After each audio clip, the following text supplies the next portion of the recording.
An empath is motivated by different reasons than a people pleaser. Although the actions may look the same, empaths may sometimes behave like people pleasers when they lose their sense of balance and boundaries. Your worth is not tied to your ability to serve. A people pleaser seeks to control how others see them, stunting personal growth for both parties. Welcome to Mindset Talk with me, your host Jabu Zwane. Thank you so much for tuning in to Mindset Talk today. Once again, Mindset Talk is a podcast where you're going to learn what are mindsets, how do mindsets form, what is the function of mindsets in our lives, and how can you best create the types of mindsets that you need to build the life that you want. In this podcast, you're going to learn how to change your life one thought at a time. Yes, there will be healing, restoration, transformation, growth, and of course, thriving. So welcome. Today's episode is actually a special one. I'm going to be talking about something that is probably confusing for most people, and most people think that there is no difference between empathy and people pleasing. Or sometimes people think that people pleasing is actually empathy and vice versa, but that is not the case.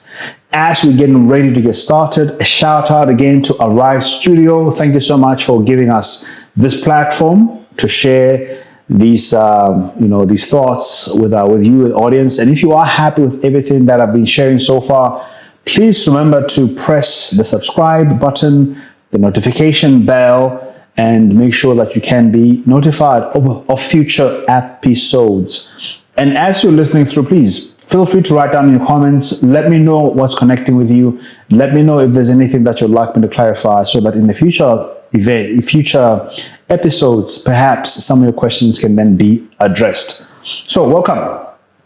As I was saying, there is a lot of misconception, or rather maybe a mixed view about whether empathy and people pleasing are the same thing. And on face value, they actually kind of sound the same or look like they are the same.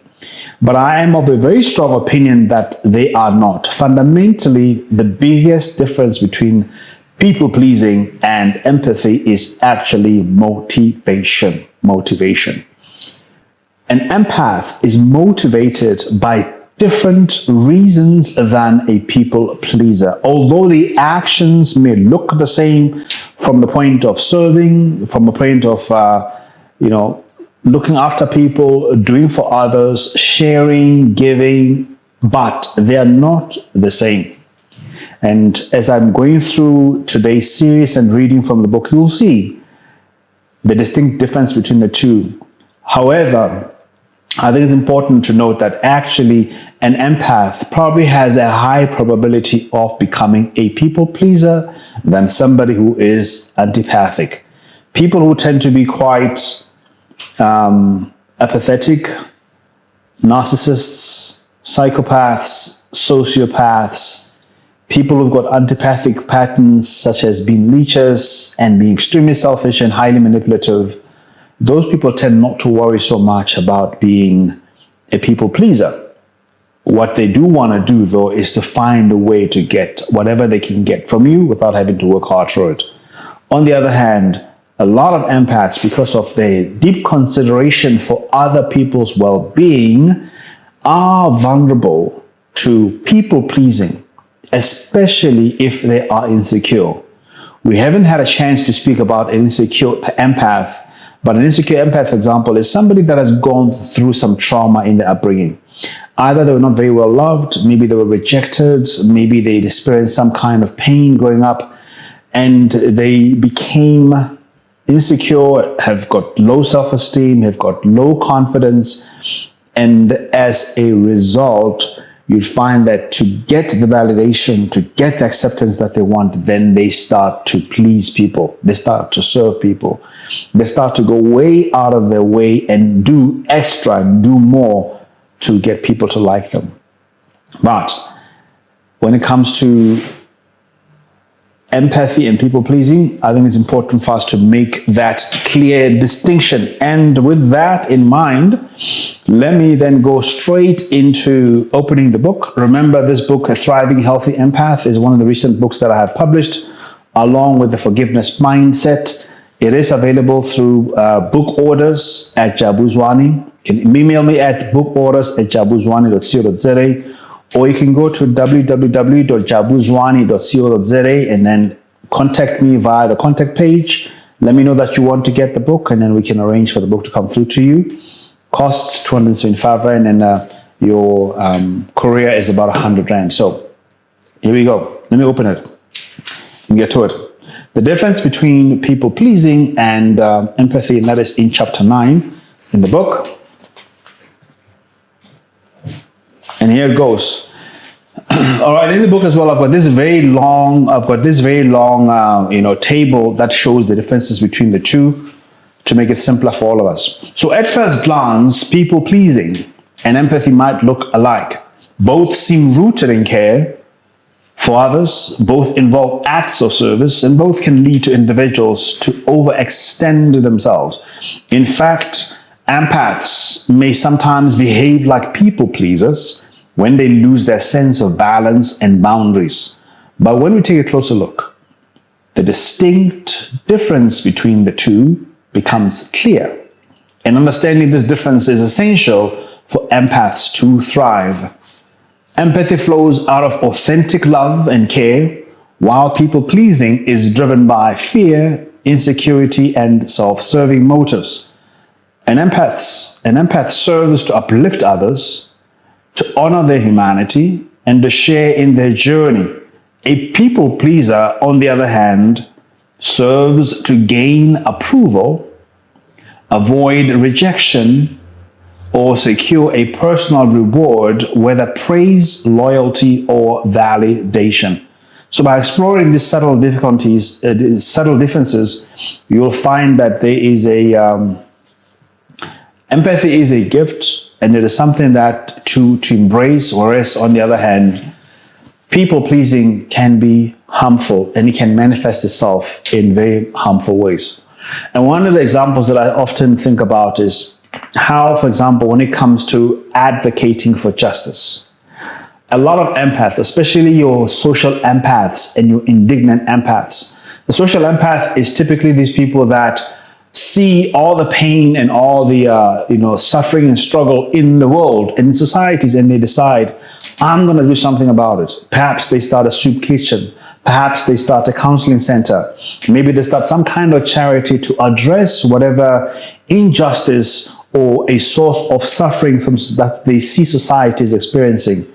And those are social empaths, typical NPO, typical people in ministry, like your pastors and people that are running these charity organizations. And then, of course, you've got your indignant empaths. And these are the people that have got a very strong sense of justice. And this justice is combined with the empathy. And because of that, they advocate for the right to be done. And these are the people, for example, who talk about diversity, equity, and inclusion. Or even some politicians are being driven by the indignance that they have against injustice.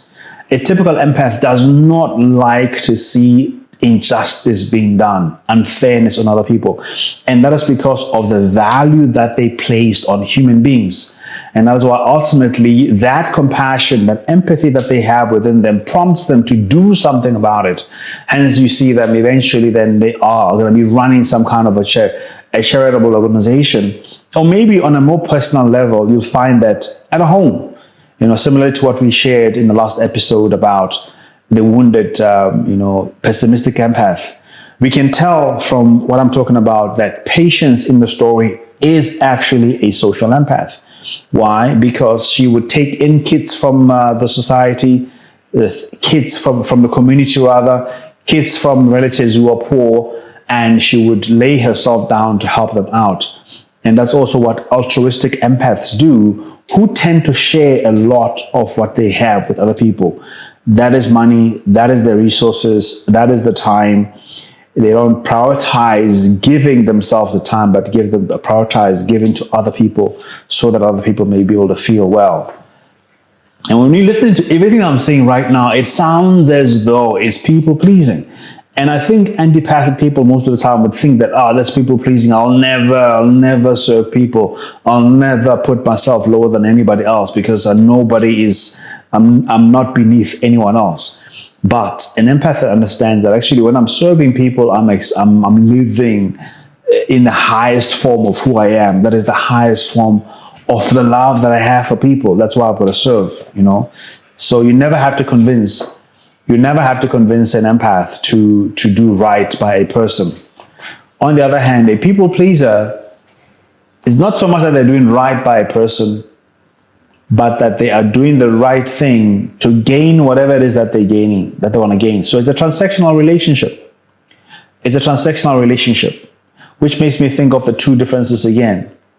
A people pleaser will do whatever good that they're doing for you in the hope that it's gonna have some kind of return.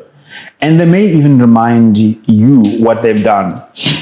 They will promote themselves to make sure that you don't miss whatever it is that they've done for you. On the other hand, though, an empath will feel comfortable when you're trying to raise or when you're trying to thank them, to compliment them, and they'll even forget that they've done something for you many, many years ago or a couple of months ago, because the motivation of why they're doing what they're doing for you is not for you to be pleased with them. It's not for you to thank them or to praise them, but it is to ensure that you as a human being feel loved and feel cared for. So I'm going to go through the differences between the two line by line. I'm not going to go through the entire book. If you want more, you're more than welcome to go through it, to get the book and then to see in detail what the differences are. And then I'm going to go into helping you to understand, okay, how then can you protect yourself from becoming a people pleaser as an empath? And how do you know that actually you have those people pleasing tendencies and what to do about them? So let's look at some of the differences. So the aspect of difference, the first one is motivation. What is the difference between the motivation that an empath has and the motivation that a people pleaser has? Number one, an empath acts out of genuine love and care and understanding. Acts out of what? Genuine love, care, and understanding. A people pleaser acts to gain approval, avoid conflict, and secure validation. A people pleaser acts to gain approval. They want brownie points. They want hand clap. They want to be told how amazing they are. They want whatever it is that they've done to be noticed so that it is not dismissed, to avoid, and also they'll avoid conflict and also to secure validation. So that is the main difference between the two. And then the second one is that when it comes to service, an empath serves selflessly, effortlessly, with no hidden expectation. A people pleaser is striving and self-serving with an expectation of reciprocity. There's an element of striving there. So people, in other words, will do something that they don't want to do. And the sad thing about it is that when it comes even to integrity, a people pleaser can cross certain lines that an empath will never cross. They can lie. They can manipulate. They can take credit from someone else. Like if you are a friend with a people pleaser and you are working in the same company, maybe they're a colleague, or maybe they're a sibling, they will throw you under the bus. They can take credit of the work that you have done if you don't speak for it. They can try to make themselves look better than you because a people pleaser in a situation where there's competition, they become very comparative and they'll compare and then they'll do whatever they can to make sure that they are seen to be doing better than you so they can gain advantage, so they can be validated. And that's one of the reasons why a people pleaser becomes a dangerous person to even have as a friend. Because when the popo hits the fan, when they're under tremendous amount of pressure, they can throw you under the bus. They can come for you and actually attack you in front of a boss. Whereas on the other hand, the people pleaser can actually stand up in front of a boss, especially if they have that sense of justice like an indignant empath would. Integrity. The empath upholds truth even if it risks disapproval. A people pleaser may compromise values or throw others under the bus to maintain favor. I've already said that. When it comes to boundaries, an empath may struggle initially to set boundaries, but eventually over time they will set the boundaries. A people pleaser, on the other hand, has little to no boundaries, often overextending indefinitely. Like, do you know those people, ne? Do you know those people that have been in a situation that is so bad for them, but because they're looking for approval, they're not getting out. They're not getting out at all. No matter what you say to them, for whatever they are gaining from the situation, they're not getting out. They're not going to get out because they're gaining something from it. I remember one of these episodes I was watching on Oprah. It was a situation, it was one of those old episodes, actually, of this man that lived with his wife. This guy worked, the wife was a stay-at-home mom, and then he would give like all of his money to the wife. But what was also very interesting about it is this, not that there's anything wrong with that, what was interesting about him is this, is that his wife told him everything that he needed to do. Like, she would tell him what to wear, what to eat, when to sleep. Like, she was controlling 99.9% of what this man does.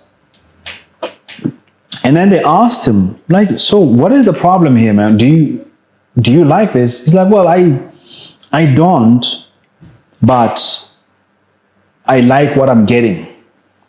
I don't like being told, but I like what I'm getting. And they said to him, what do you mean? And he says, number one, first of all, I know I can never be wrong because every decision we make in the house is her decision. So if there's anything wrong, it's her fault. Number two, when I'm like this, I get to, he says, I get to get what I want, especially when it comes to the bedroom. I don't have to struggle. Number three, I don't have to worry about taking care of myself because she takes care of everything that has to do with me. And what's interesting is that this guy at work was a very influential person, had a decent job where he was actually leading people, but at home, absolutely nothing.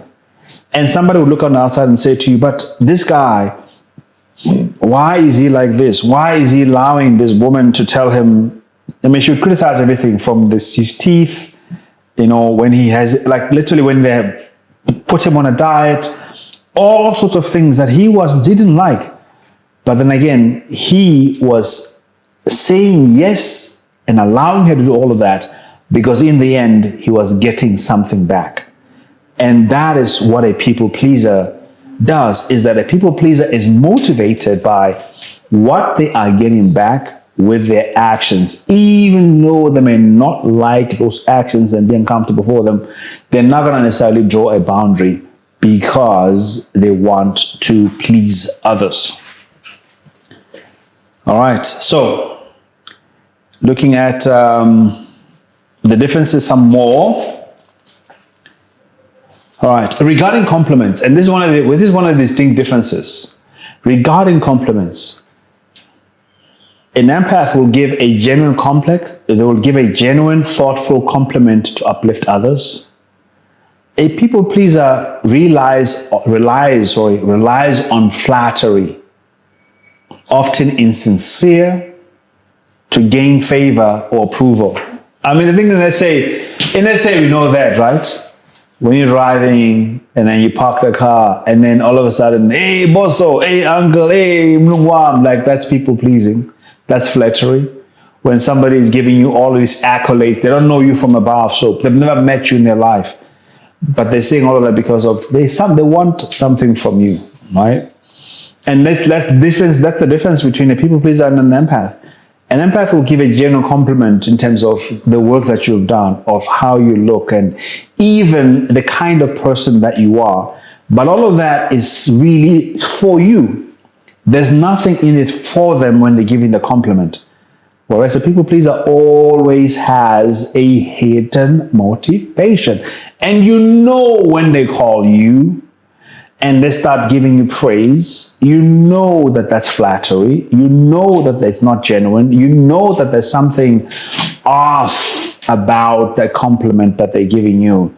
Because as soon as they've said what they've said, then whatever it is that they want, they'll say it. It'll come out. But other thing also, when it comes to receiving compliments, most empaths are uncomfortable with the compliment. They're uncomfortable. Because again, it makes them feel as though they are better than other people.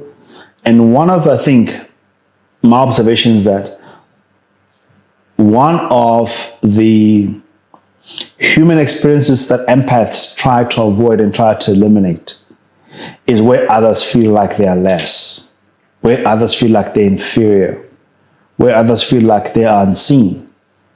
And when they receive a compliment, when an empath receives a compliment, they sometimes perceive a compliment to mean that they are outshining and they are diminishing others. And that's why they'll push back on the compliment and downplay it and minimize it as if it's not something important. And that is in consideration of how they think that impacts or influences other people. Okay, let's quickly look at a couple of ones and then we're going to go into how to deal with this. When it comes to personal growth, okay, personal growth, an empath motivates others to grow and heal without controlling their journey. A people pleaser seeks to control how others see them, stunting personal growth for both parties. When it comes to emotional exhaustion, an empath can get drained but learns to protect their energy. Like the empath is very sensitive to how their energy is being used. And at some point, they're going to get tired of how their energy keeps on being misused. On the other hand, sadly and tragically, a people pleaser is constantly exhausted due to overextending and suppressing their true feelings. So, unlike, for example, an indignant empath who will tell you the truth, or social empath who will fight for the truth, a people pleaser will not fight for the things that they believe in. They will go against their own character. They'll go against their own convictions and what they understand to be just and true, because they see greater value or maybe a greater threat in being true, and they see greater value in lying and avoiding the truth to gain whatever validation that they want. Because we're constantly making decisions based on value. Whatever you value, you prioritize. Whatever you value, you're going to serve. Whatever you value, you're going to make a priority in your life. And whatever you don't, you will not. And sometimes you'll say, but I value, and then you feel like you are oppressed. And you feel like maybe people are not giving you space. People say this all the time, but they made me and my mother, my this. Look, I read a joke the other day, and it's very true. And the joke said there's something like this: excusing your background, your poor background ends at 30. Using your background as an excuse ends at 30. After 30, you are the background. You are the background as a parent. You are a background as an employee. You are a background as a lover. You are a background as a friend, as a citizen, that ends at some point. At some point, we're looking for you to have derived some lessons from some of the hardships that you've gone through. And when you're in a country like South Africa, especially if you are an African, struggle is 99% probably your experience. Some kind of trauma, some kind of lack, some kind of being ignored, some kind of invalidation. You know, there's so many people online right now talking about how their parents have hurt them and how their parents are responding to their need for therapy. like really, really unhappy with, of course, their upbringing, and with good reason, no doubt about that. But let's be very true. Let's be very honest here. There is a point where you, as a mature, highly intellectually capable, emotionally, or you should be emotionally mature at the time, psychologically fully developed person, where you know the difference between what's good and what is wrong, evil and good. You know the difference, and you need now start making decisions based on what you know to be true, what you know to be good, what you know to be positive, functional, helpful, whatever other adjectives that you can use to describe that. There's a point where it doesn't fly that your mother left you. You're 45 years old, talking about my mother left me when I was 5. Well, now you're going to leave your kids because your father left you. Come on. Are you serious right now? Like, there's a point where you need to understand there's a cutoff, and now it's lessons, and it's lessons that are put into practice. And then as you put them in practice, you become better at applying those lessons. And eventually those lessons that are put in practice becomes experiences. And eventually those experiences become the very outcome of our lives. So we're not listening to your stories anymore. So let's look at it some more. Talking about the difference between people pleasing. And I think I'm not gonna do any more comparisons because I want to go straight into what do we do about it? How do we empower ourselves in this situation of people pleasing? Okay, let's look at it quickly. We spoke about the motivation, which I spoke about integrity, and then emotional makeup versus, we spoke about that. So emotional makeup, connection versus control. Empaths connect deeply. They offer emotional support without needing anything in return. Their gifts lie in helping others to grow while respecting their independence. Empaths encourage others to heal and to thrive at their own pace. People pleasers, on the other hand, seek control. The pleasing others often comes with strings attached. Pleasers may feel resentful when their efforts go unnoticed and unreciprocated. Deep down, they were trying to secure approval and control how others see them. And now here's a reflective thought. So part of the book, I normally write these reflective thoughts.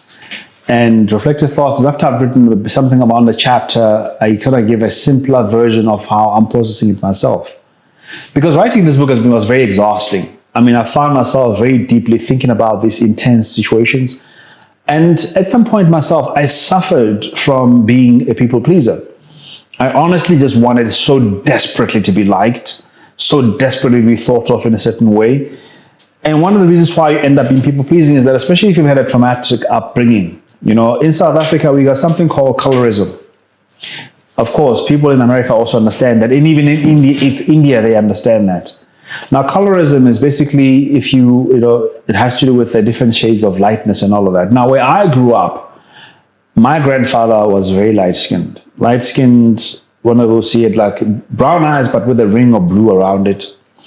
So pretty much everybody most of my cousins, my mothers, and everybody else, light-skinned.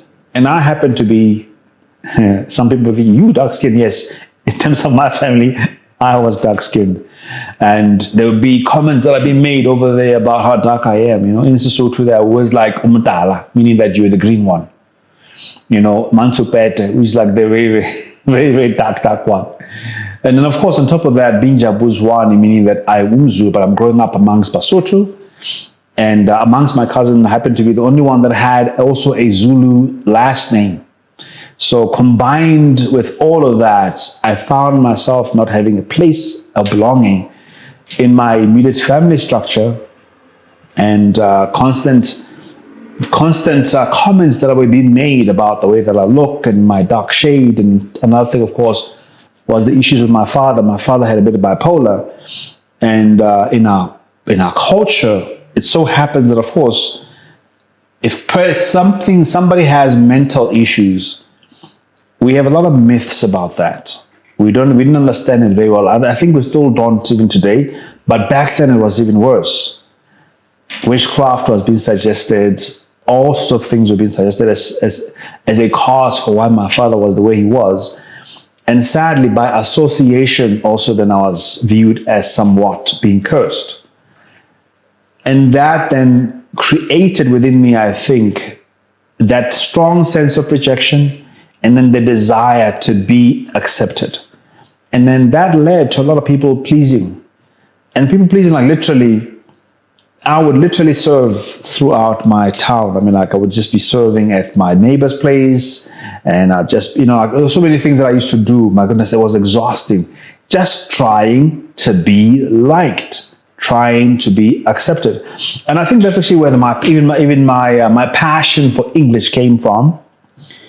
Because I noted that, there was a little bit of respect for people that spoke English well. And so then it became a mission of mine to become as fluent, as articulate as I possibly could in the English language growing up, to the point where they used to call me in high school Mr. English.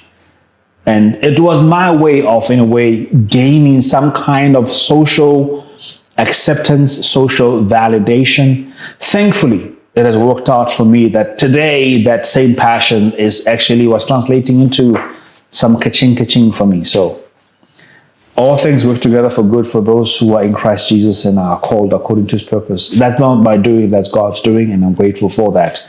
Just reflecting. So here's my reflective pause on this matter.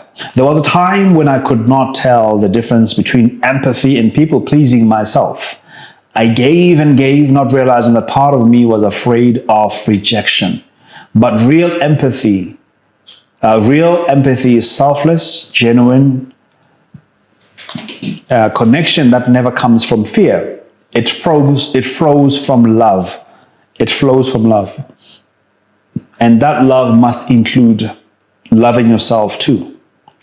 Empathy without boundaries turns into strife and people pleasing, and that chokes the joy out of loving others. And that's one of the reasons why then we have so many wounded, pessimistic empaths. Like I was saying, wounded, pessimistic empaths are people that got exhausted in the arena of loving others. They were badgered. They were bruised in the arena of loving others. So how can empaths avoid people pleasing? How can empaths avoid people pleasing? Number one, it's always important to clarify your motives. Ask yourself, why is it that I want to do this? When somebody asks you to do something, lend them money.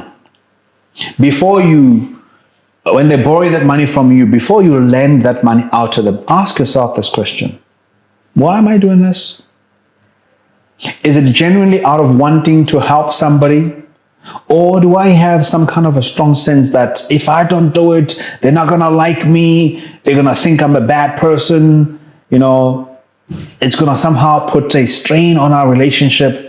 The moment you start to worry about, am I going to lose my friendship? Are they going to think that I'm not, I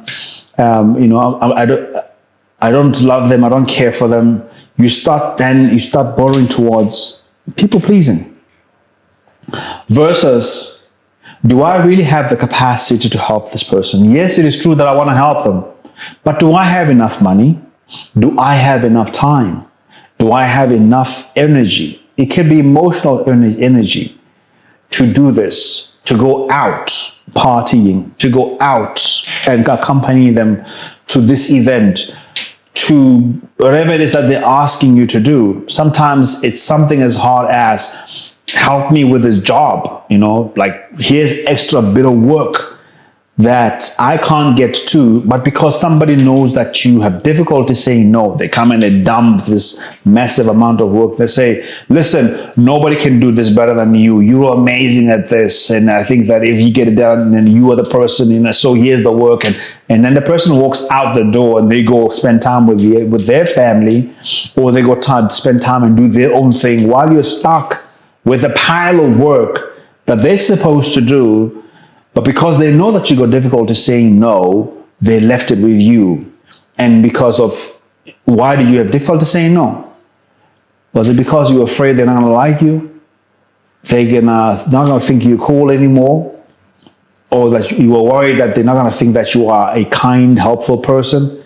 If fear is at the center of why you don't want to, why you're making a decision, or being afraid something would happen is at the center of why you want to make a decision, then people pleasing is knocking on the door.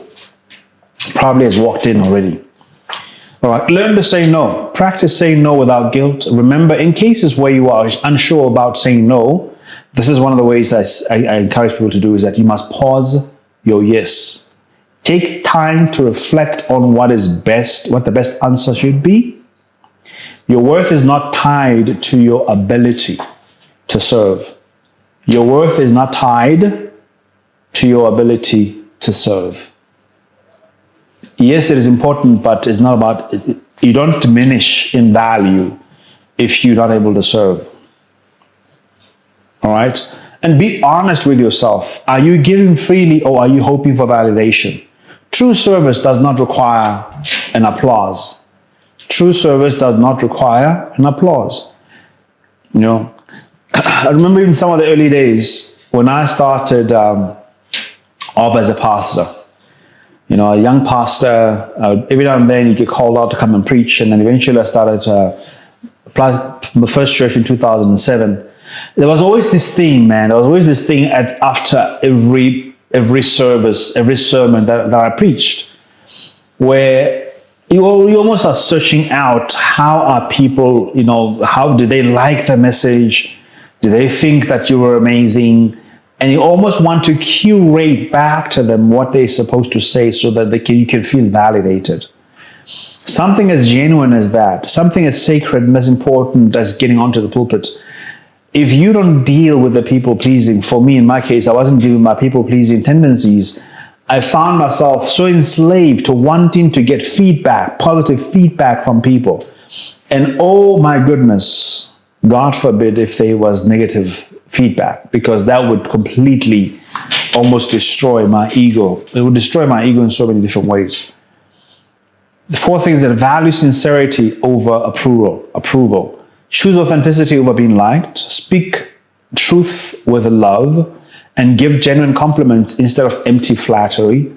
The objective is to be effortlessly you. The objective is to be effortlessly you, not to fit in some ideology that makes you an actor in your own life. Because there's so many people then who are acting out these roles. People pleasing is a role that you're acting out to get what you want. You know, in full, the characters are created with an intention to produce or to get from the audience what the director or the story writer wants the audience to give back. And so a people pleaser then becomes a very good actor. They become a very good actor where they're fulfilling a role to conjure, to solicit certain emotions and to get out of people certain decisions or certain benefits that they want. Okay, so that's very, very important. Now, I'm sort of going towards wrapping up this series on empathy, but I want to take you through some of the statements that could be very helpful, some of the lines that could be very helpful for you to think about on your own.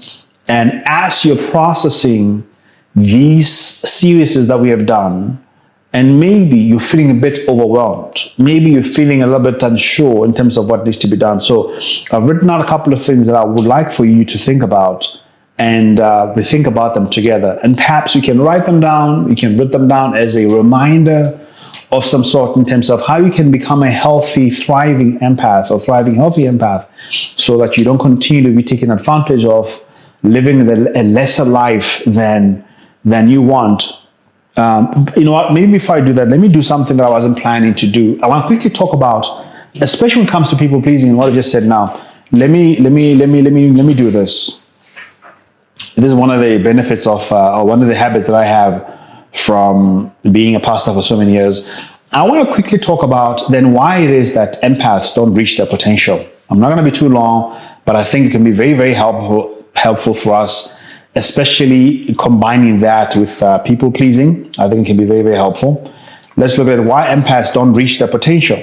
Because remember, one of the things that I said in the previous episode was empaths tend to share their ideas with other people.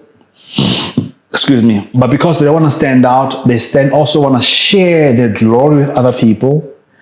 And what we don't realize is that actually that can hamper your ability to reach your potential. Why? Because you share some of your best ideas with people and they take away and then they run with them. And because of that fear of standing out, in our language, we speak about upapa. Because of you don't want to, how about upapa? Like you don't want to stand out. Then you push yourself down. Because Afunu was born. You don't want to see yourself. That's a direct translation. Then you push yourself down. So there is a strong tendency then to diminish your value as you're trying to accommodate and make space for other people. But unfortunately, in the end, what it does do is that it takes away from your success, from you fully reaching your potential, and then you end up living a lesser life than you should. And how do you know? Open your app right now and let's look at your bank account. And let me know if your bank account reflects your talent. Does it reflect your level of skill? Does it reflect your level of brilliance? Does it reflect your abilities? The compliments that people are telling you about in terms of your work. Why? And that is because you continue to undermine and diminish your value so much out of fear of not wanting to outshine other people or making them feel like they're less. But sadly, antipathic people don't think that way. Antipathic people overtalk. They overtalk their abilities. They overtalk their achievements. They exaggerate their brilliance, and they're so good at talking to their performance that they get the jobs that you're supposed to get. That they get the rewards that you're supposed to get. They're the ones that are getting the bonuses at work for the work that you have done because they said that is their work, because they know that you don't want to say anything, stand up and speak about it for yourself. And that's part of the reason why empaths also don't then reach their potential. So here it is. Empaths are naturally gifted individuals possessing a profound capacity for connection, understanding and healing. Their ability to sense and to respond to the needs of others places them in a unique position to change lives, inspire growth, and to bring light in the darkest of places. Yet, despite this incredible potential, many empaths fall short of achieving their success. Many empaths fall short of achieving their success, fulfillment, and joy that they're capable of. The irony is that their very strengths of deep compassion, sensitivity, and the desire to serve are the very same traits that hold them back. Empaths struggle to prioritize their goals, protect their energy, and to step into their greatness. Without balance, boundaries, and intentional action, these gifts become exploited, leading to stagnation, burnout, and unfulfilled life. So let's look at some of the ways that how empaths can diminish, minimize, restrict, hamper, slow down, stagnate their progress. Hey, Shravan. Hey, I like English sometimes because it's got so many nice words. Okay, number one, the overgiver. The overgiver. When service becomes self-sabotage, and the overgiver is typically what we call an altruistic empath, right? The altruistic empath is a natural giver, and as discussed in the segment about types of empaths, their compassion and selflessness leads them to pour their resources into others, often without limits. They derive fulfillment from people healing, succeeding, growing, but their generous spirit can quickly become a burden that slows them down and limits their potential. And how does it happen? Self-neglect. They focus so intensely on meeting other people's needs that they neglect their own well-being and goals and dreams. Overextension. Altruistic empaths take on too many responsibilities, leaving little time or energy for personal growth. Martyrdom mindset. They equate self-care with selfishness, believing that their worth lies in how much they sacrifice for others. What is the cost? While others thrive under their care, the altruistic empath remains drained, unrecognized, and unfulfilled. Their dreams are pushed aside in favor of tending to everyone else's. They create an environment where there's burdensome dependence on their resources, abilities, and availability. As I've said, life is tough. People are looking for easy. Do not be the easy target, because if you are the easy target, you are going to get targeted. And in a difficult situation, in a difficult life, and this life is difficult. The economy is bad. There are also terrible things that are happening. Terrible things are happening in South Africa. Very bad things are happening. As some president said differently of another country in the north. You know, you're going to get targeted if you're not careful. So let's look at it. What is my reflection on this? My reflection on this, on myself, I gave and gave, believing that it was noble. But one day I realized that I had poured out all I had, and I had even given my cup away. I had nothing left for myself and for my dreams. My dreams were dying quietly in the background, and resentment was slowly creeping into the veins of my joy like slow poison. Is that how you're feeling? That you've given so much, you've shared so much, and you continue to give, and nobody seems to realize that you got needs. Nobody seems to realize that you also would love for somebody to give you a call and say, hey, I got a gift for you. Hey, I got $5,000 for you. Hey, can I help you with this? Hey, can I put fuel in the car? Hey, can I do something for you to give you some kind of relief?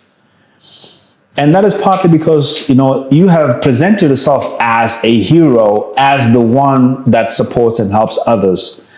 And if the ecosystem within which you live creates a dependency around you based on your resources, that's one of the reasons why they don't allow you then to feel weak, to be vulnerable, to say no, because the moment you start to change, then you start to disturb the entire ecosystem.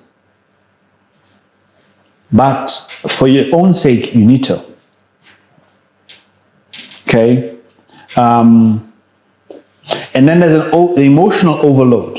How does an emotional overload, how does that, especially as typically an emotional empath, that takes on people's emotions, the people who take on people's emotions. And how do you know that you're an emotional empath? You spoke about this. When most of your friends and everybody that you know comes to you to share their problems, they always come to you. As soon as you get the phone call, hey, I got dumped. Hey, I lost my job. Hey, I'm having a problem with my parent. Hey, I'm having a problem with this friend. Like, they never call you to come and hang out with you just to have fun. But every single time people come in emotional, you're like an emotional dumping ground.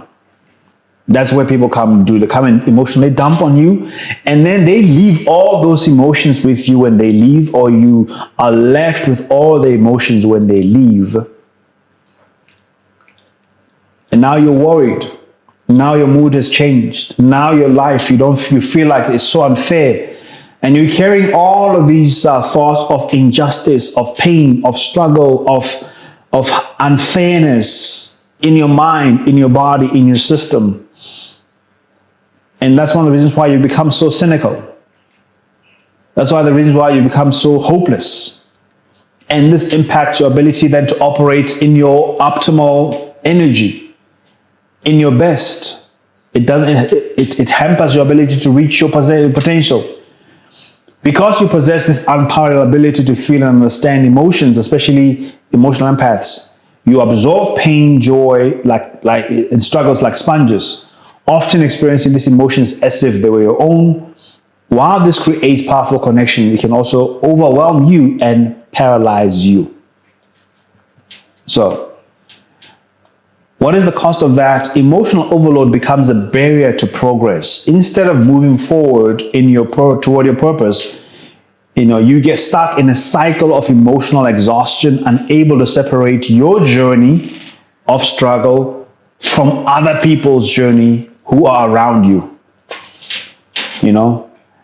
Like sometimes you feel like, maybe you have experienced this, where sometimes you don't know if it was you that went through the thing or it was someone else. And you're trying to remember the thing that happened, but you don't know. Sometimes you're sharing things that have happened and it's as though they happened to you, but they never happened to you. They happened to someone else. And that is because as an empath, you've taken them and you've owned them. And unfortunately, that is hampering your ability to reach your potential. Okay? And the other third thing, and I'm going to end it here, this part, so I can go into a more positive way, is that empaths avoid harsh truths. They avoid harsh truths.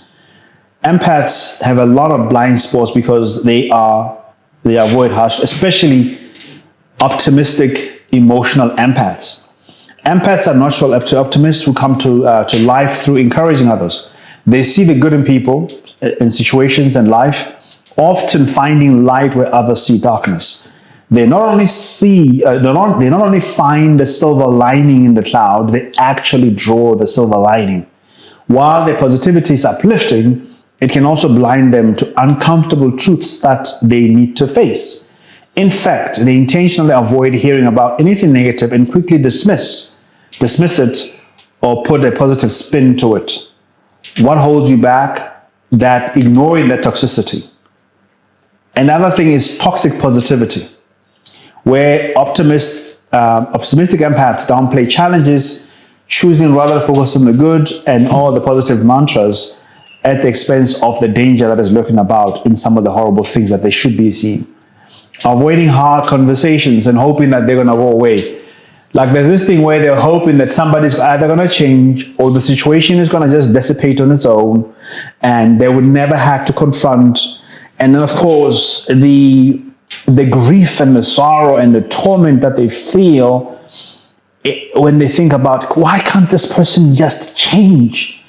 Why can't they just be different? And then you're sitting there totally flabbergasted about how this person can be the way they are and why can't they just change? And you end up going around calling people evil and because you don't know how to confront. The problem is you. Yes, other person is the way that they are. But if their behavior is harming you, you need to be able to say no. Because unfortunately, you end up then not taking on opportunities. You end up not taking a chance on yourself because of not being able to confront hard situations. So I want to then close off by, because this is quite a long chapter here, but couple of things. Let's talk about it. When it comes to potential, your growth is non-negotiable. Okay? Your growth is non-negotiable because if you don't live in your potential, the sad thing about an empath is that then you start to live in envy, you start to live in jealousy, you start to live in resentment, and then you actually are vulnerable to what we call covert narcissism. And covert narcissism is where you think that you are so amazing and nobody sees how amazing you are. And now this is your song every day. I'm amazing, they don't see it. And then even if you're being criticized correctly and giving constructive criticism, you will say, they don't see my brilliance. Everybody's like that anyway. You are setting yourself up to self-sabotage and potentially becoming covertly narcissistic, even though you're not a narcissist, but exhibiting covert narcissist traits, covertly narcissistic traits, because you don't work towards growing and getting a potential. All right. And remember again, you deserve success. Remind yourself that you deserve success, and then you deserve to to eat from the fruit of your labor. There's nothing wrong with you charging the price that you're supposed to charge, because you know how much work you're going to put in, because you know the quality of work that you do, and plus you know that people are making way more money than you, who are doing far less than you. Why do you continue to with this convincing yourself that somehow there's novelty in you being taken advantage of? Why do you keep on thinking that there's novelty in you being exploited? You know what? God will see them. You know, God sees everything. Yeah, but He's also giving you a brain. And He's also giving you a mouth. And He's also giving you strength to stand up for yourself. That is also very true. Okay, so much more that I can still say about that, but I'm going to close off with this couple of quotes here, and hopefully then you become uplifted and you get all excited about it. Okay, here it is. I'll give you a few lines. Empathy is a gift, but when it is misused, it becomes a prison of people pleasing. There's a fine line between caring deeply and losing yourself in the process. Find that line and walk it carefully. Empathy says, I understand you. People pleasing says, I'll sacrifice myself so you can approve me. You should not be sacrificing yourself for somebody's approval. If the person rejects you for who you are, does not allow you the space to grow, have the courage to walk away. Not every demand on your kindness is a calling on you. Not every demand on kindness is a calling on you. Stop answering every kindness call. Stop answering every gift of every giving call. Stop answering every serving call. You're not the Messiah. People pleasing is emotional debt. You keep giving, but at the cost of your own peace. All right. On the issue of boundaries, empathy without boundaries is self-betrayal. If people see that it is easy for you to betray yourself, they'll find it easy also to betray you. I'm going to say it again. Empathy without boundaries is self-betrayal. If people see you betraying yourself, they also find it easy to betray you. You are not responsible for managing everyone's emotions at your own expense. Saying no doesn't mean that you are unkind. It makes you emotionally responsible. Overgiving is not love. It is self-sacrifice disguised as love. On self-worth and validation, when you define your worth by how much you do for others, you will always feel like you are not doing enough, because most people don't know when they have received enough. People pleasing is seeking love through servitude. Real love does not require you to shrink. Empathy thrives on connection. People pleasing thrives on approval. If saying no makes someone angry, they were never respecting you in the first place. If you shrink for them to love you, that is not love, that is control. On healing and thriving as an empath, as I'm landing the plane, the first person who deserves your empathy is you. Be kind to yourself. Healthy empathy heals, but people pleasing is exhausting. Stop seeking validation in places where you only find depletion. Stop seeking validation in places where you are constantly validated. You'll never be enough. If the environment is designed to invalidate you, it is not your lack of validation, but it is the inability for others to see you for who you are. That is the problem. So go to places where people are willing and open to see you and accept you for who you are. The fear of disapproving others will keep you stuck in a life that is not your own. Stop being an actor and allow yourself the grace, the opportunity, the chance again to live your life, to experience you, to experience life as genuinely yourself, not as some character that you've concocted through your own ideas or that was shaped through your trauma, through the bad things that have happened to you. It is high time that you took the chance to say, I want to know me. I want to know who I am. You were not created to be an emotional dumping ground for everyone else. And this is so crucial. Being kind does not mean being a doormat. Being kind does not mean that you got to be a doormat. Yes, you want to change the world, but only when you stop trying to seek everyone will you begin to also be changed by the world, by others. Don't let your empathy be weaponized against you. Thriving as an empath means that you learn to give without. You learn to give without. You learn to give without giving yourself away. I hope that this episode was healing. I know it was tough. I know it was challenging. Probably some of you were emotional. I don't know. But I hope you find healing. I hope you find restoration. I hope you find transformation. And that you begin to grow so that you can thrive into the person that God has meant for you to be.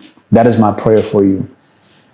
This should not be something that causes so much pain and so much grief for you. It should be one of the best ways that you experience the joy of being alive. Love is beautiful. Love is an incredible thing. But only when we do it well, only when we do it with truth, with honesty, with transparency, with righteousness, with holiness, with fairness, with justice, with all the other factors that sometimes we are uncomfortable with and we don't even know how to advocate for them. My name is Jabu Zwane. You are listening to Mindset Talk on the Empath series, where you get to learn what are mindsets, how do mindsets form, what is the function of mindsets in our lives, and how can you best create the type of life that you would want to live. Thank you once more to Arise Studios, Yob and the team for this platform. I hope you guys will really experience so much success and be blessed for your generosity. Until next time, I'm out. Oh, before I go, I almost forgot the most important thing, guys. Please remember to press the notification bell. Remember to subscribe and then to give your comments and let me know what really connected to you, what spoke to you today. Have a blessed day. Cheers.